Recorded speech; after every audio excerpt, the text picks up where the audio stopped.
कुछ भी नहीं पढ़ोगे तो बेटा बोर्ड एग्जाम में फेल हो जाओगे, और सब्जेक्ट में तो अच्छे मार्क्स आ जाते हैं, केवल 50% ही सिलेबस कवर किया, हिंदी इंग्लिश पेपर बर्बाद हो जाते हैं। एनसीईआरटी के भैया एक भी क्वेश्चन आपसे छूटने ना पाए, कर्मकांड करके बैठ जाते हैं और वहीं पर सारा लोचा हो जाता है। इससे अपना पूरा सिलेबस कंप्लीट करो, मैं रहता फेल हो जाऊंगा, ये साबित हो जाता कि तुम किसी लायक नहीं हो।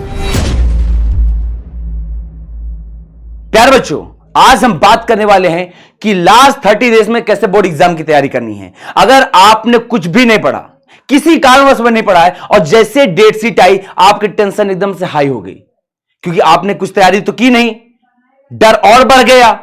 लोग साथ में, आप बड़े भैया लोग ने कहा कि भैया कुछ भी नहीं पढ़ोगे तो बेटा बोर्ड एग्जाम में फेल हो जाओगे, और ये पहला बोर्ड एग्जाम है, अगर यहां पर फेल हो गए तो जाहिर सी बात है ये साबित हो जाता कि तुम किसी लायक नहीं हो। तो बेटा ये प्रूव करने का समय है, और वहीं पर हम जहां पे फेल कर जाएंगे तो कहीं ना कहीं सारी चीजें समाप्त हो जाएंगी यहां पर। तो प्यारे बच्चों, कैसे 30 दिन में अपनी तैयारी को मजबूत करना है, क्या रणनीति अपनानी है, आज हम उस पर बात करने वाले हैं। हम हर एक विषय की बात करेंगे कि किस तरीके से उसको पढ़ करके एकदम से मजबूत किया जा सकता है। तो प्यारे बच्चों, आज हम पहले यह बात करेंगे कि हमारे पास किस तरह के स्टूडेंट्स हैं।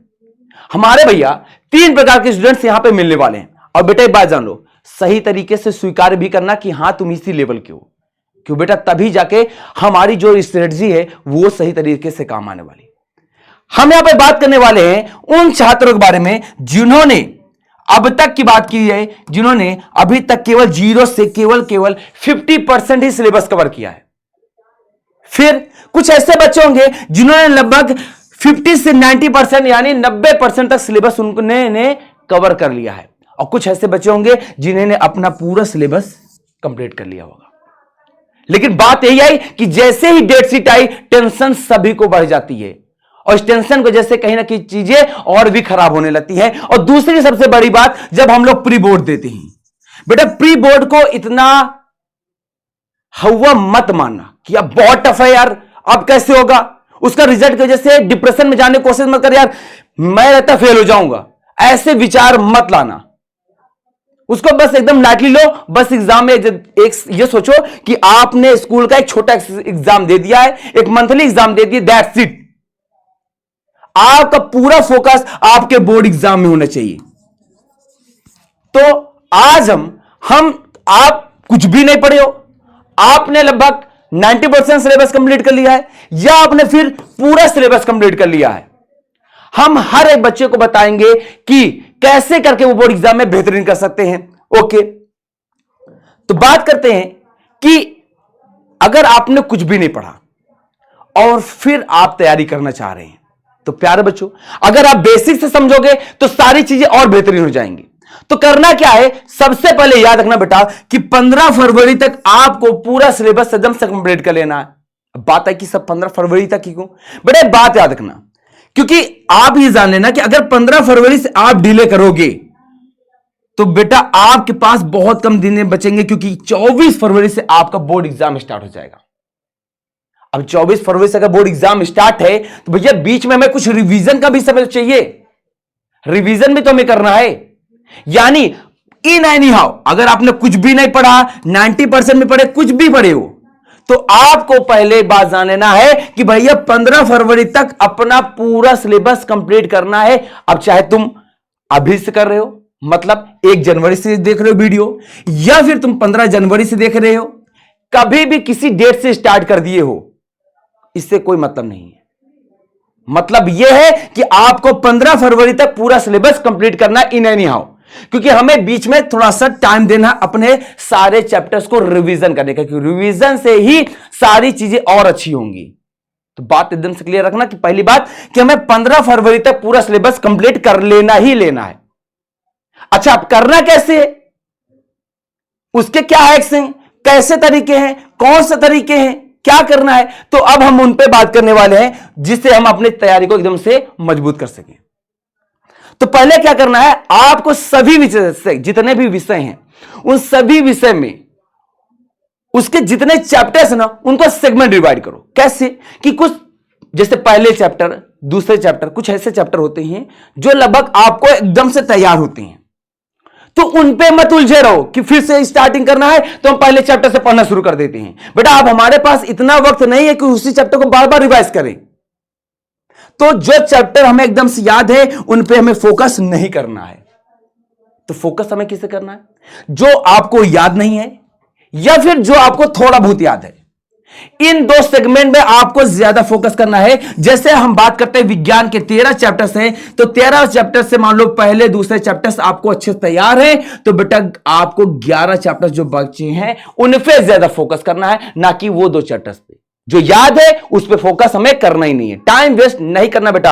अब आपका एक एक क्षण बहुत कीमती है, इस बात को माइंड में रख लो, ठीक। अब आओ बात करते हैं कि हम अपने विषय को कैसे कंप्लीट करें, कैसे सारे विषय को एकदम से तैयार करें ताकि बोर्ड एग्जाम बेहतरीन हो सके। तो अभी तो बात था, आपको क्या करना, पहले चैप्टर्स को डिवाइड कर लेना है कि कौन कौन से चैप्टर मेरे को तैयार है, वो कर लेना। जो नहीं तैयार और जो थोड़ा बहुत तैयार है उस पर अब हमें फोकस देना है। कैसे देना है, कैसे इन चैप्टर्स को कंप्लीट करना है और कैसे इनकी हर एक पॉइंट को, हर एक टॉपिक को कंप्लीट करना है। तो उनकी अगर हम बात करते हैं तो आपको क्या करना है, अगर बात करते हैं साइंस और सोशल साइंस की, तो उसमें बेटा याद रखना बेटा, आपको क्या करना है, ये तो नोट्स आप बनाए हो, अगर नोट्स मेंटेन है तो उससे कर लो, अगर नहीं है तो बेटा ऑलरेडी मैंने सारे सब्जेक्ट्स के यानी या फिर सोशल साइंस के सारे वन शॉट जितने भी है ना उनको देख डालो, उनसे अपना पूरा सिलेबस कंप्लीट करो। बेटा एक बात जान लेना, अब टॉपिक वाइज चैप्टर्स मत कंप्लीट करना, आपको केवल वन शॉट देखना है, क्योंकि वन शॉट में ही बेटा कम समय में ही पूरा चैप्टर कंप्लीट होता है। यानी आपको क्या करना है, या तो नोट्स ओपन करनी है या फिर आपको वन शॉट पे फोकस करना है। फिर इसके बाद क्या करना है बेटा, अभी मैं साइंस और सोशल साइंस के बारे में बता रहा हूं, ये अभी आपको हिंदी इंग्लिश कैसे करना है, मैथ्स कैसे करनी है, सारे सब्जेक्ट के बारे में बताऊंगा, लेकिन फिलहाल आप अभी साइंस और सोशल साइंस को समझो। क्या करना है, आपको नोट्स तैयार करनी है, नोट्स तैयार नहीं है तो आपको वन शॉट से तैयार करना है, यानी ये चीज होगी। अब जब आप तैयार कर लो उसके बाद क्या करना है, आपको बेटा पीवाईक्यूज पे फोकस करना है बेटा, क्योंकि अगर पीवाईक्यूज तैयार हो गए समझ लेना कि लगभग आपकी 70 से 80% तैयारी एकदम से कंप्लीट हो जाएगी। वन शॉट कर लिए, आपने पीवाईक्यूज तैयार कर लिया, लेकिन बेटा एक बात जान लेना, आपको सैंपल पेपर लगातार 3.25 घंटे बैठ करके सॉल्व करना पड़ेगा ताकि बेटा प्रैक्टिस हो सके। पता चला कि बहुत से ऐसे बच्चे होते हैं जो बोर्ड एग्जाम में क्वेश्चन छोड़ के चले जाते हैं, उनको एग्जैक्टली समझ ही नहीं आता, कुछ बहुत स्लो पहले तो बहुत स्पीड में लिखना शुरू कर, पहले स्लो लिखेंगे और फिर बाद में बहुत तेजी लिखने शुरू कर देते हैं और बोर्ड एग्जाम में राइटिंग खराब कर देते हैं और पूरा पेपर बर्बाद हो जाता है। तो आपको क्या करना है, फिक्स टाइम डिसाइड करना है और 3.25 घंटा लेकर के पूरा एक सैंपल पेपर लगभग हफ्ते में एक कर ही लेना है। यानी आपको सैंपल पेपर बराबर लगाने होंगे। आप एग्जाम में जाने से पहले जब आपका ये पूरा तैयार हो जाए, वन शॉट हो जाए, पीवाईक्यूज हो जाए, तो सैंपल पेपर आपको सॉल्व करना ही करना है। इससे आप दूर मत भागना है, याद रखना बेटा। अगर आपने सोचा है कि भैया मुझे 95% कि साइंस और सोशल साइंस में चाहिए, तो ये तरीके अपना लेना बेटा। अगर आप बात करते हैं बेटा मैथ्स की, तो बेटा मैथ्स में याद रखना बेटा, आपको कोई क्वेश्चन मिस नहीं करना, और साथ साथ बेटा आपने अक्सर शायद एनालिसिस किए हो या ना किए हो, याद रखना बेटा कि जो उदाहरण के प्रश्न होते हैं, जो एग्जाम्पल्स होते हैं बेटा, उससे बोर्ड एग्जाम में क्वेश्चन बहुत पूछे जाते हैं। तो बेटा आप एनसीईआरटी के जितने भी उदाहरण है ना, उन सारे उदाहरण को लगा डालना, एक सिंगल क्वेश्चन में छोड़ना। याद रखना बेटा, ये मैथ्स के लिए बता रहा हूं बेटा, एक क्वेश्चन मत छोड़ना। फिर इसके बाद बेटा आपको पीवाईक्यूज और सैंपल पेपर यहां पर भी लगाने हैं और जितना हो सके उतने क्वेश्चन की प्रैक्टिस करनी है, क्योंकि बेटा मैथ्स जो है ना बिना प्रैक्टिस के कंप्लीट नहीं हो सकती, इस बात को माइंड में रख लो। प्रैक्टिस यहां पर आपको बहुत करनी है, उससे मत भागना। बात क्लियर? और यहां पर भी वही सेगमेंट अपनाना, जो चैप्टर्स आ रहे हैं उनको पढ़ने की जरूरत नहीं है, जो नहीं आ रहे ना और जो थोड़े बहुत आ रहे हैं वही पे फोकस करना। लेकिन इस बात का याद रखना कि एनसीईआरटी भैया एक भी क्वेश्चन आपसे छूटने ना पाए। अगर आप एनसीईआरटी क्वेश्चन से लगा लोगे, समझ लेना कि आपने पूरी मैथ्स में से आधी मैथ्स एवे ही तैयार कर ली, क्योंकि बोर्ड एग्जाम जो है ना बहुत सारे क्वेश्चन एनसीईआरटी के एग्जाम्पल से ही पूछ लेता है। अगर बात करते हैं हम लोग हिंदी और इंग्लिश की, तो बेटा ये ऐसे चैप्टर होते हैं जो स्टोरी बेस्ड होते हैं, इसमें कहानियां होती हैं। हां, ग्रामर पोर्शन अलग चीज है, लेकिन अगर भैया हम लोग इनके प्रोज पोएट्री बात करते हैं, गद्य पद्य की बात करते हैं, तो वो कहानी बेस्ड होते हैं। तो उनको क्या करना है, आपको उन सभी की वन शॉट देखना है, उनकी उन शॉट में बेटा समरी देखनी है। क्या देखनी है बेटा? समरी देखनी है, पूरा चैप्टर नहीं, समरी देखोगे ऑलरेडी आपको पूरा आइडिया लग जाएगा कि पूरे चैप्टर में क्या है। तो आपको वन शॉट के माध्यम से सारे चैप्टर की समरी तैयार कर लेनी है।